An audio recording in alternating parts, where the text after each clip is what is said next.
Chicago is known for many things.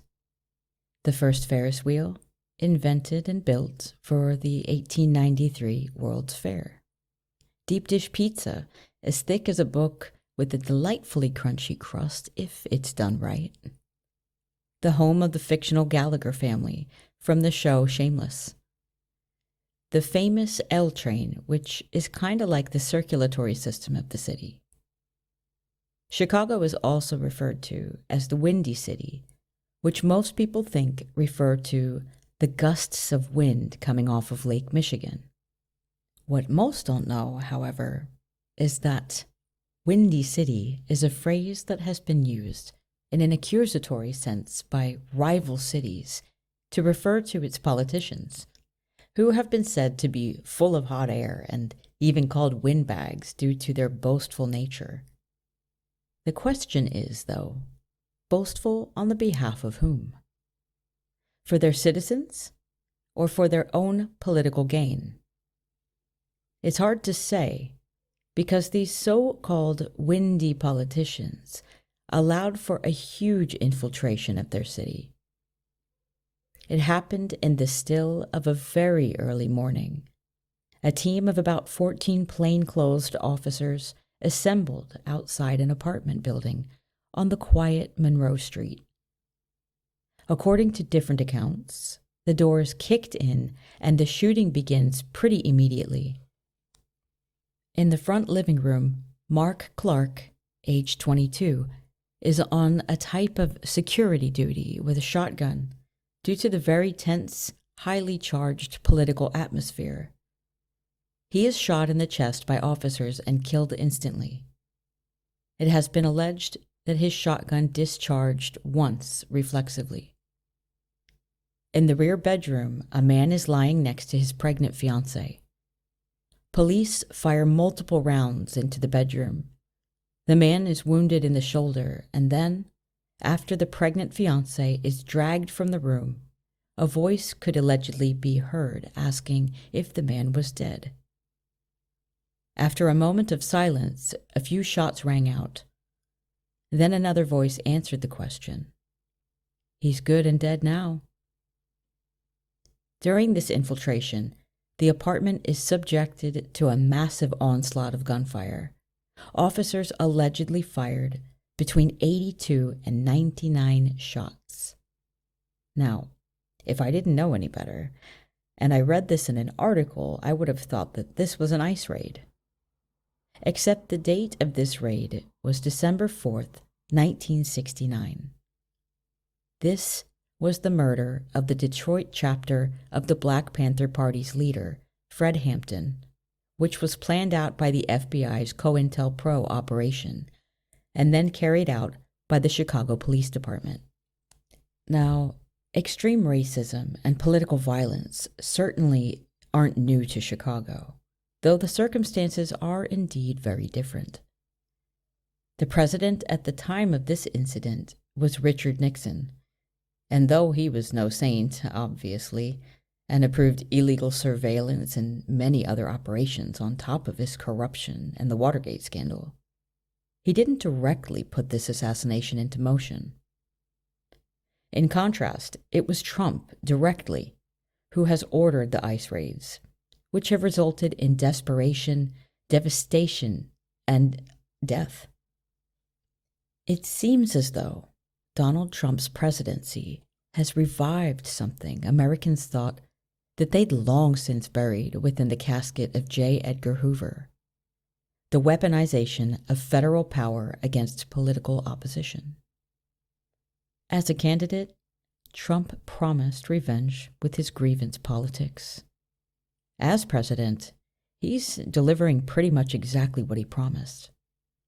At the Department of Justice, a so-called weaponization working group now keeps a running list of Trump's political enemies, which includes, but is not limited to, journalists, former officials, critics, all ready to go for investigation. Within months, Trump's new Justice Department stacked sky high with loyalists, indicted former FBI Director James Comey one of Trump's most vocal adversaries. He even seems to be punishing Comey's daughter, who is known as one of the prosecutors on the case against Diddy, by having the DOJ fire her. The indictment of James Comey came at Trump's public urging, despite warnings from career prosecutors that there is no legal basis. Inside the FBI, Director Kash Patel, another Trump loyalist, / former Defense Department Chief of Staff / far-right podcaster, has gutted the Bureau, firing top officials and a large number of agents who had once investigated Trump or the January 6th insurrectionists. The purge recalls the darkest era of Hoover's 48-year reign, when the FBI became a personal instrument of political control over the nation. As we have already touched on, we know that Hoover's COINTELPRO operations targeted civil rights leaders, anti-war activists, and basically anyone challenging the state's narrative, surveilling, discrediting, and in cases like Fred Hampton's, enabling their deaths. Trump's new order doesn't rely on secret files and wiretaps. It's driven by indictments and purges and a steady erosion of America's institutions. Both men have wielded federal law enforcement as weapons of intimidation and worse. When Trump publicly demanded the firing of a U.S. attorney who refused to prosecute his rivals, the attorney resigned. When top aide Stephen Miller vowed to hunt leftist domestic terrorists, without evidence, mind you, the administration made clear that dissent itself is indeed the enemy. In Hoover's time, the FBI acted like a secret police force. Under Trump and Patel, it is becoming an open one, loyal not to the Constitution as is its supposed duty, but to a single man's grievances and psychopathy. The rhyming of history is unmistakable. Hoover framed his operations as national security. Trump kind of says the quiet part through a megaphone, referring to what he is doing as retribution and patriotism. And while we're discussing a different century in this episode, it's still the same playbook. Because, as we've learned through this series, political witch hunts, and make no mistake about it, witch hunts are always political. Well, unfortunately, they never seem to go out of style. I'm Nicole Davenport, and this is Great in the Sack, when misogyny leads to mayhem.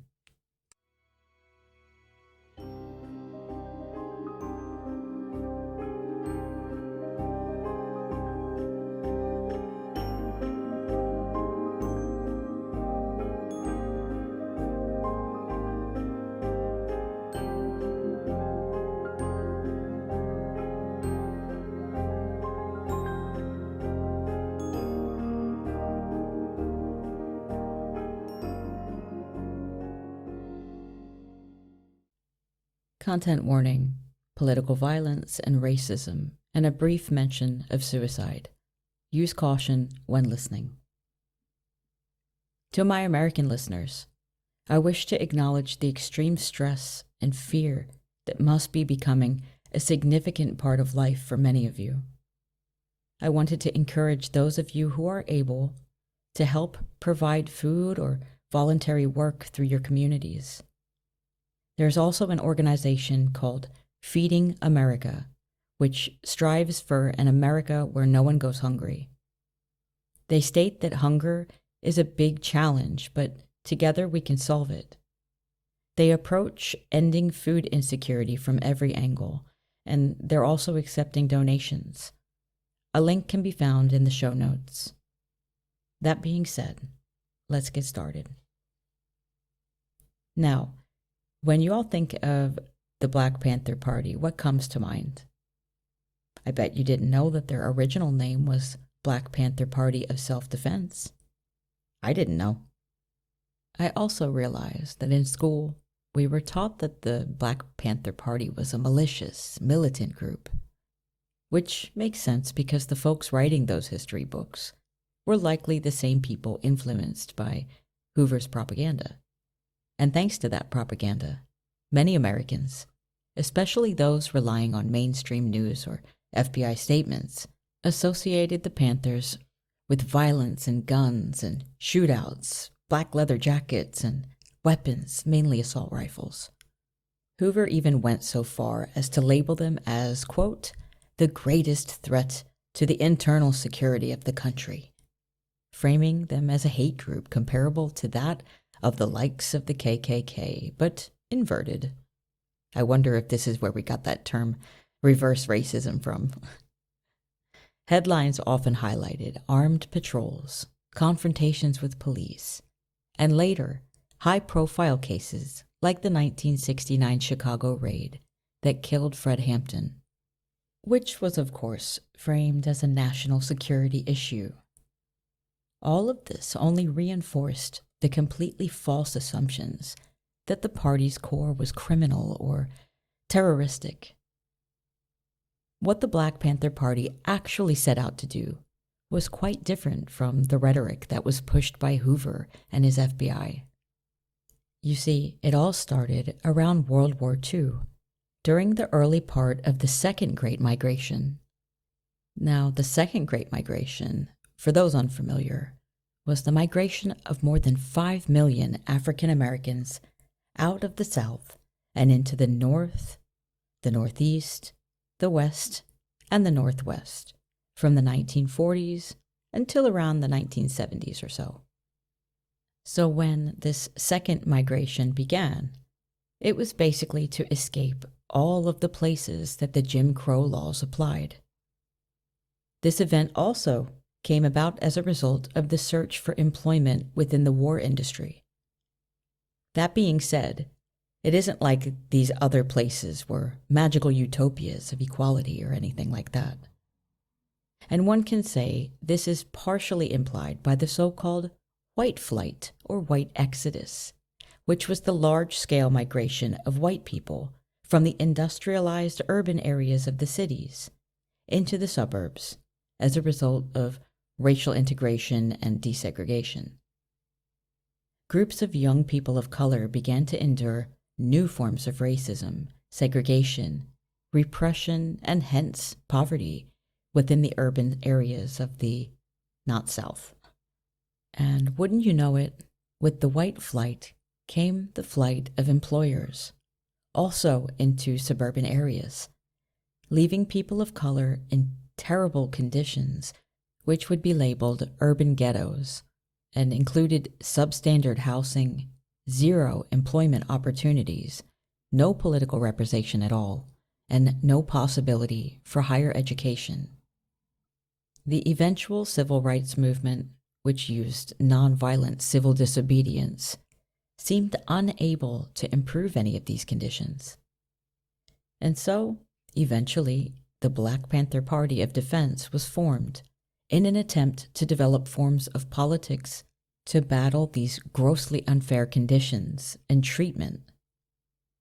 Founded in Oakland, California in 1966 by Huey Newton and Bobby Seale, the party's original activity consisted of legally monitoring police with law books and then legal firearms to deter brutality that was occurring heavily in communities of color. Their published platform demanded things like full-time employment, decent housing, education that told the truth about Black history, an end to police brutality, and jury trials by peers, essentially civil and economic rights. To make their demands clear, they created a manifesto, the Panthers' declaration of what they wanted and what they believed, which included 10 points. They are listed as followed. Number 1, we want freedom. We want power to determine the destiny of our Black community. 2, we want full employment for our people. 3, we want an end to the robbery by the capitalists of our Black and oppressed communities. 4, We want decent housing, fit for the shelter of human beings. 5. We want education that exposes the true nature of this society and teaches our real history. 6. We want all Black men and women exempt from military service. 7. We want an immediate end to police brutality and murder of Black people. 8. We want freedom for all Black people held in federal, state, county, and city prisons and jails. 9.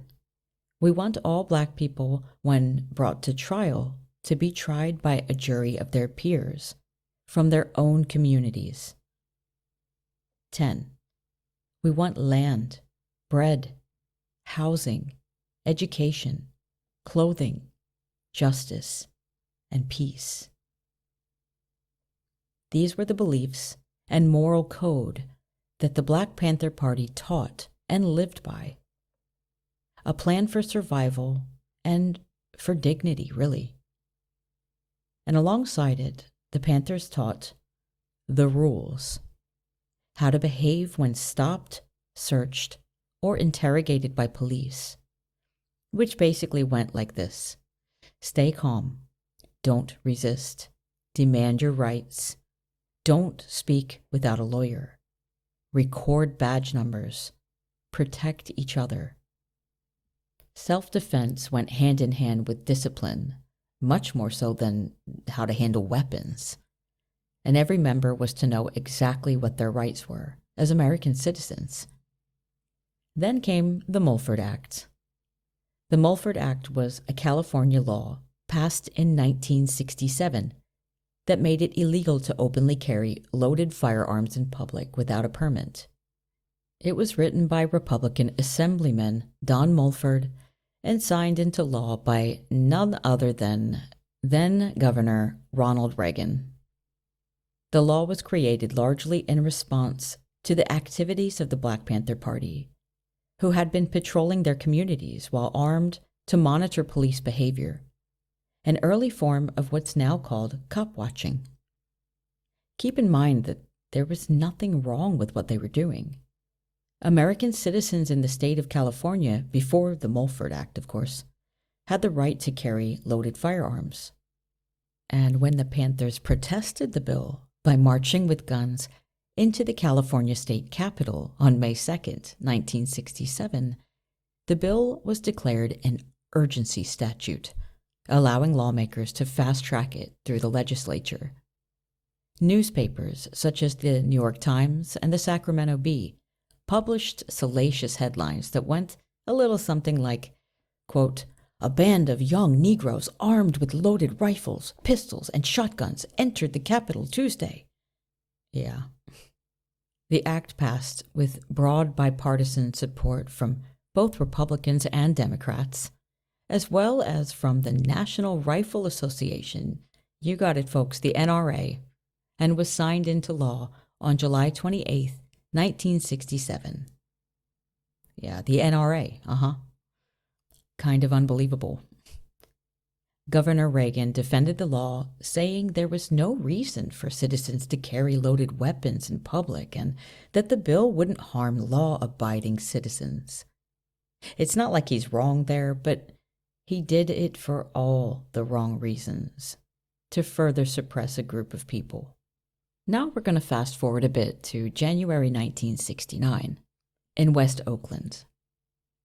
Inside St. Augustine's Episcopal Church, the smell of pancakes and grits fills the air. It's barely dawn. Volunteers, mostly women of color, are setting plates for neighborhood kids. This is the start of the legendary Free Breakfast for Children program, and it was the very first program of its kind in American history. For real. Look it up.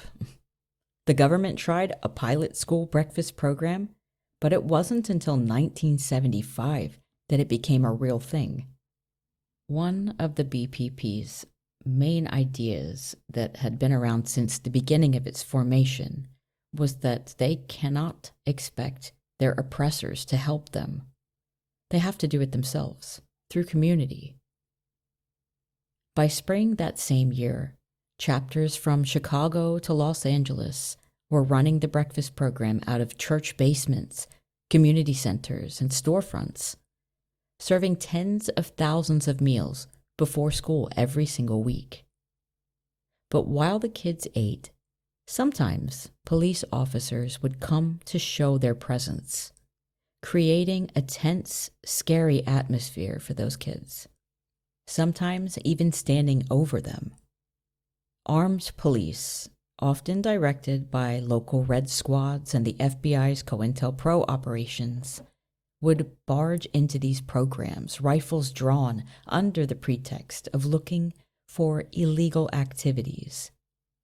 They'd photograph the volunteers, threaten arrests, and walk circles around the children with guns pointed down, all to brand the scene as dangerous, as communist, as other. I mean, imagine being like 6 years old, eating oatmeal, preparing for the school day, under the barrel of a fucking shotgun. This was America's idea of public safety. But still, the Panthers kept cooking. Have you guys ever heard of the term snitch-jacketing? Snitch-jacketing, sometimes called bad-jacketing, is the deliberate act of making someone inside a movement look like a government informant or traitor when they aren't. The overall goal of this technique is to create and sow mistrust, isolate the target or targets, and break down the group's cohesion. Tactics included planting forged letters, spreading rumors, or staging incidents that make a person appear to be cooperating with police or with the FBI. And this was the FBI's favorite way to attempt to poison a movement during COINTELPRO operations. The idea was simple. Make a loyal comrade look like a traitor, spread rumors, forge letters, plant fake informant reports, feed the gossip mill until everyone's looking over their shoulder, suspecting the other of being a snitch or even an undercover agent. The execution was brutal in its simplicity and pretty damn juvenile, but in the most deadly way. Agents would mail anonymous letters to Panther headquarters saying things like, "Your comrade is talking to the cops," or "So-and-so is sleeping with your wife." And for Hoover, being the weirdo little creep he was, the more salacious, the better. His crew of FBI lackeys would forge official-looking FBI memos and accidentally leak them to local police or journalists. They even used paid informants to spread vicious rumors during meetings or to slide forged documents under office doors. In Oakland, one internal memo boasted that the goal was to, quote, create the impression that several top leaders are cooperating with the Bureau, end quote. The FBI's goal was to make them hate each other and hopefully even murder each other. Relationships and friendships were obliterated, and some of those rumors actually did end in real bloodshed. Not by the government's hand directly, which was by design, of course, but by the mistrust it cultivated within the BPP. Take Elmer Geronimo Pratt, for example, a decorated Vietnam veteran and respected Panther. The FBI spent years trying to frame him as an informant. They used actual infiltrators to accuse him of betrayal while planting evidence in a murder case against him. Pratt served 27 years in prison due to that planted evidence before being exonerated. It took until 1997 for a judge to admit that the state had withheld evidence showing a key witness, Julius Butler, was, in fact, an FBI informant. Then there's Richard Aoki, one of the few Asian American members of the party. He armed early Panther patrols, literally handed them weapons, And decades later, after his death, evidence surfaced that he'd been an FBI informant from the very beginning. The FBI knew exactly who was armed with what in Aoki's area. This adds such a complex and dark layer to the Panthers' early years, because even their inner circle was never truly safe. And as stated before, the dirtier and more salacious, the better for Hoover and his goons. They 100% used sex as a weapon. Hoover's agents spread rumors that leaders were sleeping with members' wives or girlfriends, or, quote, using Panther girls for pleasure, end quote. It was meant to destroy trust and humiliate women in the movement. I mean, think about it. Hoover, a man so seemingly terrified of his own sexuality, as stated a couple episodes ago, and who was also highly suspected of having a romantic relationship with Clyde Tolson, his second in command, that he built an entire career policing people he saw as subversive? This had to be due to his own self-loathing, or just using that old "look over there" trick so that no one was looking at what he was doing. Anyway, I digress. These operations made every comrade a suspect. Members stopped attending meetings, chapters split into factions. The paranoia was so thick in the air you could cut it with a knife. People started searching each other's houses for bugs, accusing friends of being plants or informants, and sometimes, tragically, attacking one another. The Panthers were young. Most were in their 20s. They were bright and they were bold, but they were also just human. And Hoover knew that if he could make them doubt each other, he wouldn't need to shoot them at all. He hoped that they'd do that part on their own. I mean, it's kind of giving Charles Manson. Anyway, then came the Chicago chapter.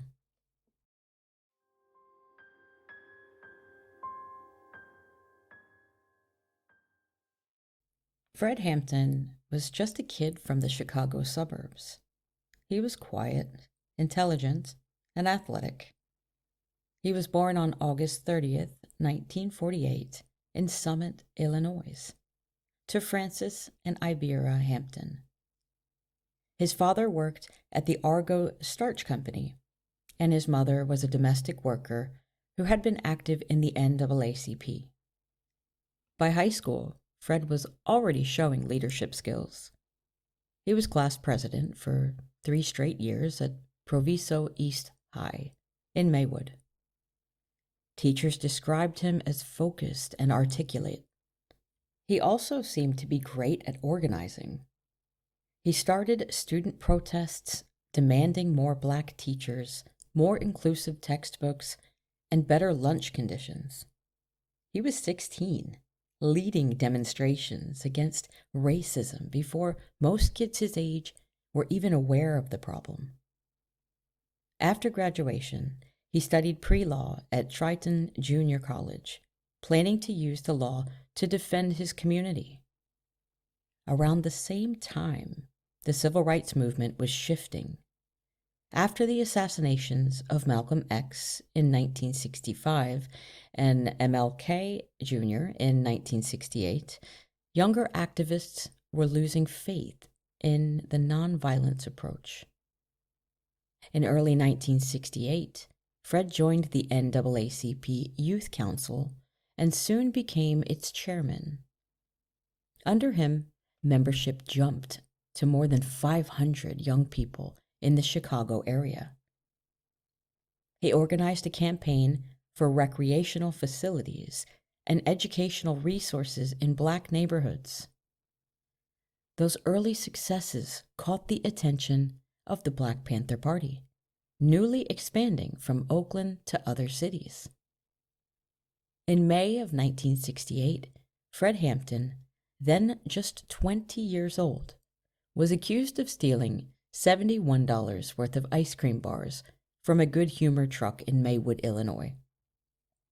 Prosecutors alleged that Hampton and several others ordered the driver to distribute the ice cream to neighborhood children without paying.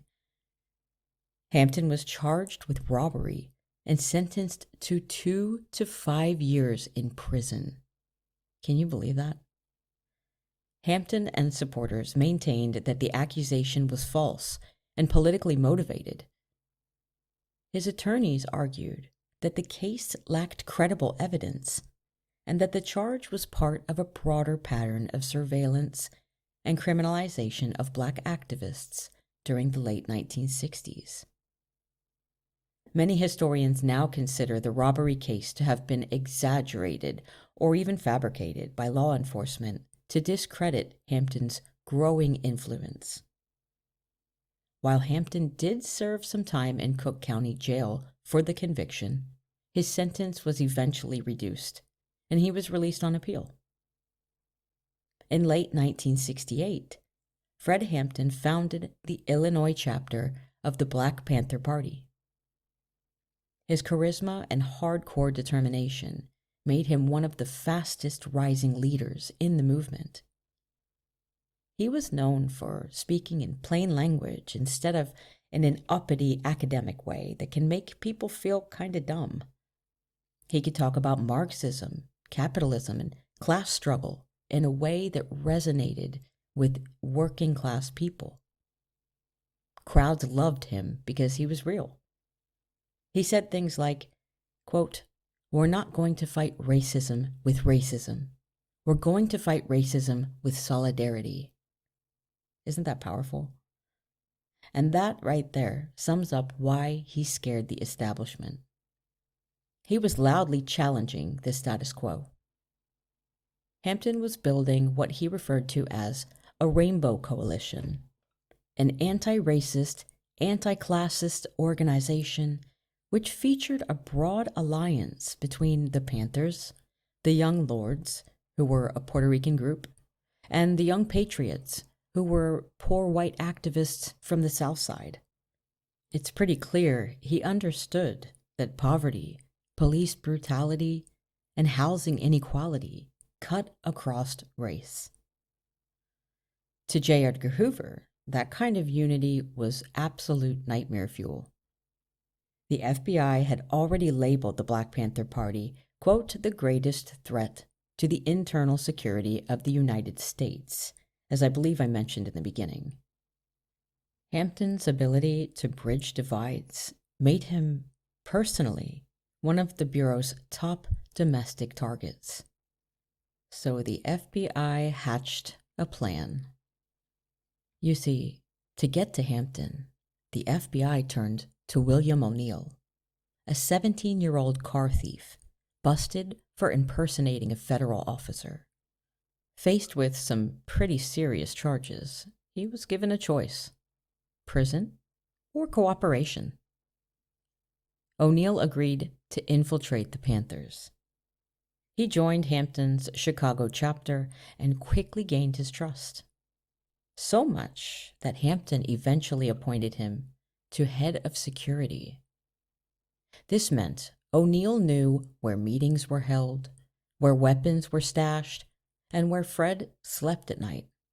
And through his FBI handler, Agent Roy Mitchell, O'Neill regularly provided inside information, floor plans, schedules, and internal conflicts, the kind of intelligence COINTELPRO absolutely thrived on. By late 1969, as police raids on Panther offices increased nationwide, the Bureau was mapping out what it called, quote, "a preventative operation." On the night of December 3rd, Hampton had been speaking at a local college. He came home feeling exhausted. O'Neill, who was present that evening, brought him dinner. It has been reported that the food was heavily laced with a powerful barbiturate. And straight away, I just want to say that Fred Hampton did not do drugs. Everybody in his life can attest to this. There was no history of drug use. Hampton fell asleep mid-conversation that evening while he was on the phone with his mom. His pregnant fiancée, Deborah Johnson, lay next to him in bed. A few hours later, around 4:45 a.m., the apartment door exploded in. 14 members of the Chicago Police Department's tactical unit, backed by the Cook County State's Attorney's Office, and informed by the FBI, of course, burst in with a search warrant for illegal weapons. They fired almost as soon as they got in there. Mark Clark, a Panther guarding the front door, was hit first, shot right through the heart. His shotgun discharged once as his body fell and hit the floor. And this was the only shot fired by the Panthers that early morning.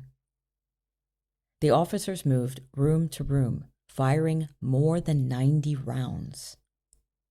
Deborah Johnson, lying beside Fred, tried to shake him awake, but he wouldn't move. The drugs, they just kept him from being able to even wake up. It was then that they dragged her from the room and into the hallway. She heard voices coming from the room that she was dragged out of say, "He's barely alive, but he'll make it." And then a weapon was fired a few times, and then one of the voices stated, "He's good and dead now." Fred Hampton, age 21, was killed in his bed. The so-called official story claimed that there had been a fierce gunfight, but ballistics proved otherwise. Of nearly 100 bullets fired, only that one came from the Panthers. Mark Clark's reflex shot as he died. An investigation later confirmed that the FBI had provided the floor plan of the apartment, which had been drawn by William O'Neill himself. The plan marked an X where Hampton slept. An X, like some pirate map. A civil suit in the 1970s revealed that both the FBI and the Chicago police had cooperated in the raid. Families of the victims were eventually awarded a $1.85 million settlement in 1982, but it's not like it was an admission of guilt. I guess at least it was acknowledgement of misconduct. Deborah Johnson, who later changed her name to Akua Nyeri, survived. Akua and Fred's son, Fred Hampton Jr., was born just a few weeks after all this happened, and he continues his father's activism today. As for William O'Neill, well, he kept working for the FBI for years, collecting payments totaling over $10,000. In 1990, he was interviewed for a documentary, a second part of a documentary called Eyes on the Prize. Just hours afterward, he took his own life by running into traffic on a Chicago expressway.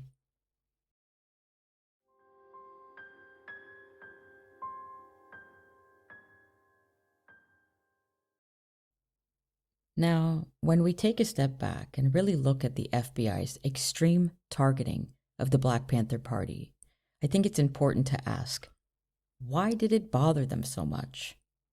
Why did the FBI and J. Edgar Hoover personally pour more time and energy and money and manpower into crushing the Black Panther Party than almost any other target in COINTELPRO operations?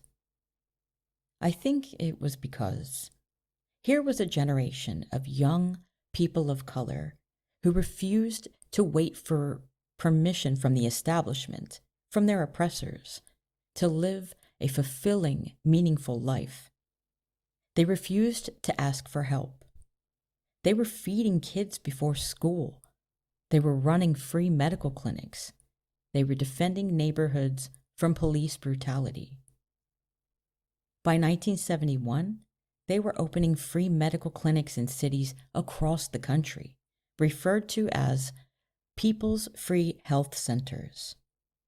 One of their boldest acts was launching nationwide sickle-cell testing and education campaigns. At that time, the federal government barely acknowledged the disease, probably because it disproportionately affected African Americans and not white people. The Panthers had to take matters into their own hands. They screened nearly 500,000 people, which forced Washington to act. Hell, the BPP was making DC look bad on so many different occasions. Within a year, federal funding for sickle cell research jumped dramatically. The Black Panther Party also offered free clothing and legal aid, senior citizen escort programs, bus rides to visit relatives in prison, and even community schools. They labeled these survival programs. As mentioned before, they also built alliances under the Rainbow Coalition with groups such as the Puerto Rican activists known as the Young Lords, Students for a Democratic Society, and even some poor white Appalachian groups, framing their struggle as anti-racist and anti-capitalist rather than anti-white. They were trying to obtain exactly what the United States of America claims to celebrate: independence, self-determination, community participation. But because they were people of color, it was all seen as a threat. Hoover labeled them terrorists. But I mean, who was really terrorizing whom? Let's do a quick review here, shall we? Armed police stormed breakfast programs where children were eating. Check. Constant police violence against the party. Check. The FBI planted spies, forged letters, spread rumors, and handed over floor plans for midnight raids, which resulted in murder. This is what they referred to as counterintelligence. They weren't countering anything. They were aggressors, violent aggressors. The truth is, the Panthers weren't dangerous, but all that propaganda insinuating that they were, thanks to Hoover and COINTELPRO, that was dangerous, and that got many Panthers killed. When you read through the COINTELPRO files, you see how personal Hoover made all of it. I mean, he went after people feeding children way harder than he went after those that were burning crosses. And even now, decades later, echoes of that same logic and that same ideology are playing out in front of our eyes within the Trump administration. Black history is being erased from school curriculums. Entire states are rewriting textbooks and using clown organizations like PragerU. If you don't know who PragerU is, look them up. And they are not a university. They're turning the history of oppression into challenges and slavery into unpaid labor, whitewashing so much history of people of color. And that's why we have to talk about this history loudly and without apology, because erasure is its own kind of violence. The question that lingers after all of this is, why is a community's self-sufficiency still treated like defiance? Why does Black empowerment still get framed as a threat to whiteness? And the answer, to me, in my opinion, lies in patriarchy. Control of the other. Because once people realize they can feed, educate, and protect one another without the system's approval, such as the astounding work of the Black Panther Party, the system starts to look kind of unnecessary, and the patriarchy can't have any of that. That's why the story of the Black Panther Party still matters. Because I think every time someone organizes a mutual aid group or opens a free clinic or even starts a community breakfast program, there's a spirit that ignites there. No matter how many times they try to erase it, it keeps coming back. Because they can kill a revolutionary, but they can never kill the revolution. During the COINTELPRO operation, the FBI documented using snitch-jacketing type of tactics against many groups, not just the Black Panther Party, but also the SDS, Students for a Democratic Society, and the New Left, also feminists and the American Indian movement, just to name a few. And that's where we're going to pick up next time. As I said last time, I'm just trying to get one section done at a time here. And if that means going through many episodes, then that's what I gotta do to tell these stories. After we close up the COINTELPRO operations on the next episode, the episode after that will close up the entire witch hunt series with the crack baby myth and the welfare queen myth, which I think, especially the latter one, is pretty relevant to what's happening today with the SNAP benefits. That's all I got for today. But remember, stay vigilant, stay vocal, because silence is complicity.